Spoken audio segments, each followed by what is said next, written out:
Hello friends, welcome to botany competition point. मैं विजेश कुमार। आज के इस वीडियो में हम लोग बौद्ध धर्म से संबंधित प्रश्नों को देखेंगे। उससे पहले यदि आप हमारे चैनल बॉटनी कंपटीशन पॉइंट पर नए हैं तो चैनल को सब्सक्राइब कर लें। तो चलिए बौद्ध धर्म से संबंधित प्रश्नों को देखते हैं। बौद्ध धर्म के संस्थापक गौतम बुद्ध थे।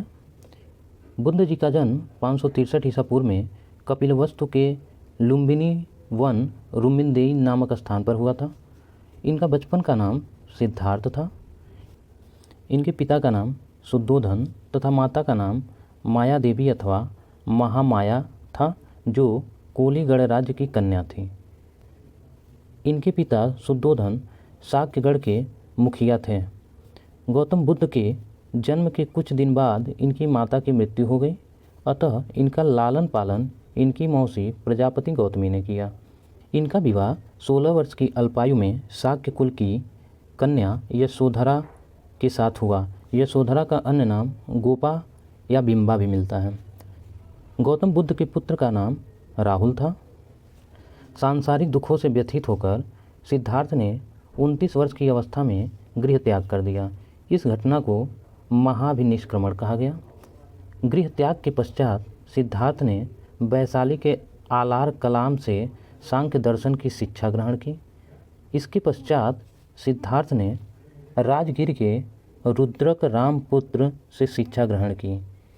इसके बाद राजगीर से भी असंतुष्ट होकर वे उर्वेला चले गए।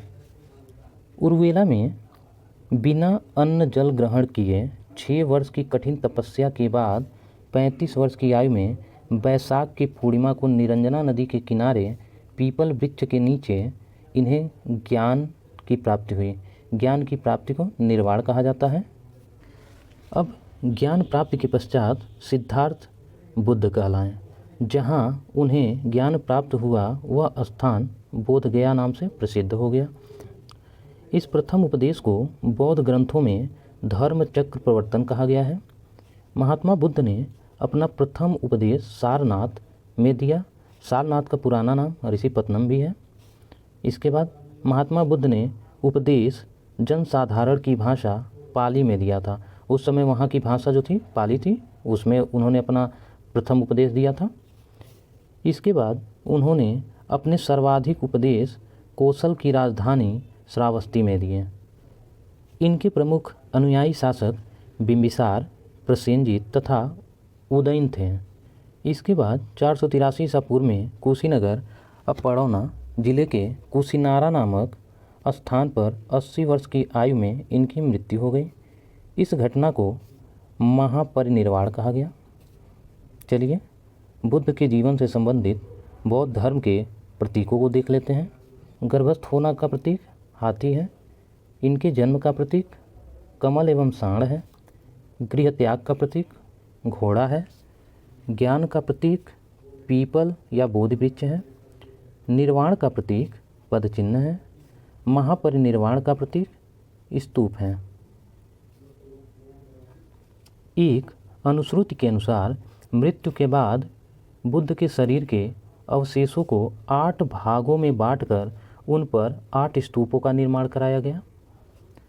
बौद्ध धर्म के विषय में विस्तृत ज्ञान त्रिपिटक से प्राप्त होता है। त्रिपिटक के अंतर्गत विनय पिटक, सुत्त पिटक एवं अभिधम्म पिटक आता है। विनय पिटक के अंतर्गत संघ संबंधी नियम होता है। सुत्त पिटक के अंतर्गत बुद्ध के उपदेशों का संग्रह होता है और अभिधम्म पिटक के अंतर्गत दार्शनिक सिद्धांत आता है। इसको आप लोग ध्यान में रखिएगा। बौद्ध धर्म मूलतः अनिश्वरवादी है। इसमें आत्मा की परिकल्पना नहीं है। बौद्ध के अनुयायी 2 भागों में विभाजित थे। पहला भिक्षुक। बौद्ध धर्म के प्रचार के लिए संन्यास ग्रहण करने वाले को भिक्षुक कहा गया। दूसरा उपासक, जो गृहस्थ जीवन व्यतीत करते हुए बौद्ध धर्म अपनाने वालों को उपासक कहा गया। बौद्ध संघ में प्रवेश लेने को उपसंपदा कहा जाता था। बुद्ध, धम्म और संघ को बौद्ध में त्रिरत्न कहा गया है। आगे चतुर्थ बौद्ध संगीत के बाद बौद्ध धर्म 2 भागों हीनयान एवं महायान में विभाजित हो गया। बुद्ध जी के समय में 4 बौद्ध संगीतियाँ हुई थी। चलिए उनको भी देख लेते हैं। प्रथम बौद्ध संगीत 483 ईसा पूर्व में अजातशत्रु के शासन काल में राजगृह में हुआ था। इसके अध्यक्ष महाकश्यप थे। द्वितीय बौद्ध संगीत का आयोजन 383 ईसा पूर्व कालाशोक के समय में वैशाली में हुआ और इसके अध्यक्ष सर्वकामी थे। तृतीय बौद्ध संगीत का आयोजन 247 ईसा पूर्व में अशोक के शासन काल में पाटलिपुत्र में हुआ था और इसके अध्यक्ष मोगलीपुत्र तिस्स थे। चतुर्थ बौद्ध संगीत का आयोजन ईसा की प्रथम शताब्दी में कनिष्क के शासन काल में कुंडलवन में हुआ था, जो कि कश्मीर में है। इसके अध्यक्ष वसुमित्र और उपाध्यक्ष अश्वघोष थे। चलिए कुछ और महत्वपूर्ण पॉइंट देख लेते हैं। महात्मा बुद्ध ने मध्यम मार्ग, मध्यमा प्रतिपदा का उपदेश दिया कि मध्यम मार्ग ही मुक्ति का एक सर्वश्रेष्ठ मार्ग है।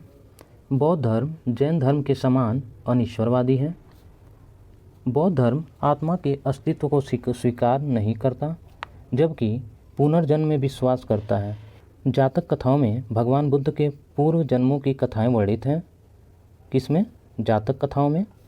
प्रारंभ में संघ में स्त्रियों का प्रवेश वर्जित था, किंतु आनंद के अनुरोध पर संघ में स्त्रियों के भी प्रवेश की अनुमति दी गई। किसके कहने पे? आनंद के। चलिए आगे कुछ पॉइंट देख लेते हैं। संघ में प्रवेश करने वाली प्रथम स्त्री महात्मा बुद्ध की बी माता, जो कि इनकी मौसी थी, जिन्होंने इनका लालन पालन किया, प्रजापति गौतमी थी। वैशाली की नगर वधू आम्रपाली भी महात्मा बुद्ध की शिष्या थी। आगे कालांतर में महायान दो भागों शून्यवाद, माध्यमिक एवं विज्ञानवाद, योगाचार में विभाजित हो गया। शून्यवाद के प्रवर्तक नागार्जुन थे। ये वीडियो आप लोगों को कैसा लगा कमेंट बॉक्स में ज़रूर बताइएगा और चैनल को सब्सक्राइब जरूर कीजिएगा। Thank you.